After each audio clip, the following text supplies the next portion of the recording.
Chers amis, si l'Église, depuis longtemps, a condamné les sectes, les sociétés secrètes et en particulier la franc-maçonnerie, plus de 40 fois, j'ai compté, ce n'est pas pour rien, mais c'est en raison de souvent ce culte du mystère dont elle s'entoure et qui vise à réserver l'accès à la connaissance et à la vérité à un petit nombre d'élus. Et l'Église ne fonctionne pas du tout comme ça. Vous voyez, il n'y a aucune vérité de la foi que connaîtraient le pape et les évêques et qui serait inconnue et cachée aux simples fidèles. De même, toutes les cérémonies de l'Église sont publiques. Vous voyez, le titre de cette vidéo, c'est « Le pécheur peut-il aller à la messe ?» Eh bien, je vais répondre tout de suite. Non seulement il peut aller à la messe, mais il doit y aller, parce que la messe est faite pour cela.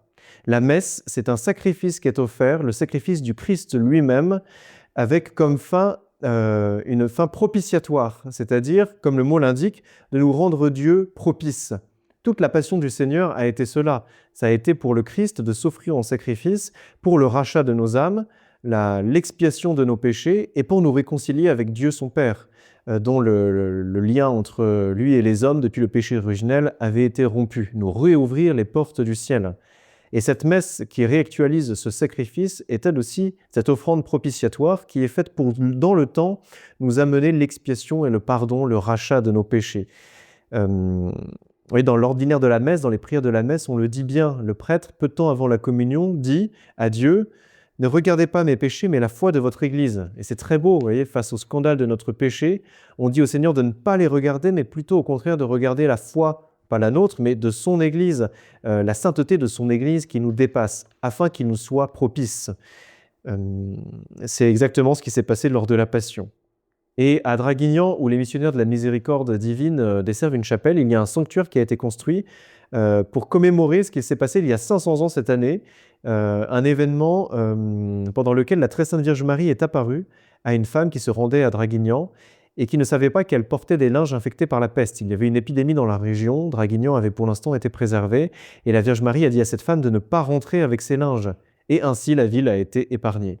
Et donc, pour faire mémoire de cela, les habitants ont dressé un grand tableau avec cet écriteau qui dit « Au Tout-Puissant hérité et à son ange vengeur, frappant de la contagion de la peste le peuple de cette province, les habitants de Draguignan ont opposé efficacement l'intercession de la Mère de Dieu. » Ça aussi, vous voyez, c'est une offrande propitiatoire. Craignant pour ces malheurs qui sont bien souvent des conséquences des péchés des hommes, des châtiments pour les péchés des hommes, eh bien les Dracénois ont invoqué la Sainte Vierge. Ils ont retrouvé peut-être une ferveur qui avait été perdue, je ne sais pas, mais en tout cas, ils ont opposé à ce châtiment la prière de la Vierge Marie, et ça a réussi. Et c'est pour ça que la messe elle-même, qui est cette offrande propitiatoire pour la gloire de Dieu et le salut du monde, elle est là pour nous, justement, pour venir nous guérir, nous séparer de nos péchés, de tout ce qui fait obstacle à Dieu, pour que nous-mêmes nous rentrions dans l'offrande du Christ à son Père. Encore une fois, les prières de la messe le disent. Vous voyez, juste avant le canon, le prêtre va dire « Priez mes frères pour que mon sacrifice, qui est aussi le vôtre, soit agréable à Dieu le Père Tout-Puissant. » D'une certaine manière, que ce sacrifice soit propice pour Dieu. Et nous répondons « Que le Seigneur reçoive de vos mains ce sacrifice à la louange et à la gloire de son nom, et aussi pour notre bien et celui de toute l'Église. » Alors on comprend à partir de maintenant pourquoi la messe est le plus grand des trésors pour un fidèle authentique. Vous voyez, s'il est vrai que la terre tourne autour du soleil, eh bien l'Église tourne autour de l'Eucharistie, vous voyez, comme de ce sacrement duquel elle reçoit la lumière et la chaleur. C'est le plus grand des sacrements, puisque tous les autres nous donnent la grâce, mais celle-ci ne nous donne pas seulement la grâce. La messe, elle nous donne l'auteur de la grâce lui-même. Donc il faut aller à la messe. C'est notre salut qui s'y accomplit chaque jour, depuis 2000 ans, des dizaines de milliers de fois, chaque jour sur les autels. Mais bon, assister à la messe ne veut pas dire nécessairement y communier. Parce que l'on pourrait avoir commis un péché grave et commettre un sacrilège en recevant la communion sans avoir absous ce péché dans le cadre du sacrement de la confession.